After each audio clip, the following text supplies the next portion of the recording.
Kamusta mga kaibigan ko? Narito muli ako. Ang video ko naman ay ipapakita sa inyo itong aking mower.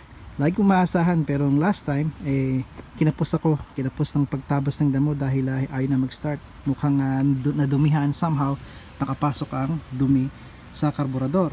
At ito ang kanyang karburador. Madali lang ito, under a minute, kaya binibilisan ko. Ganito ang typical na karburador na makikita ninyo sa mga lawn mowers. This one is made by Kohler.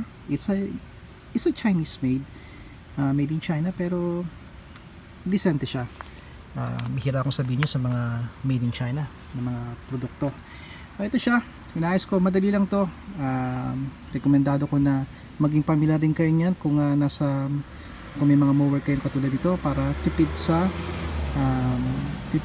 sa serbisyo. Hindi na kayo babayad pa. Kaya yun lang, at padayon kaibigan.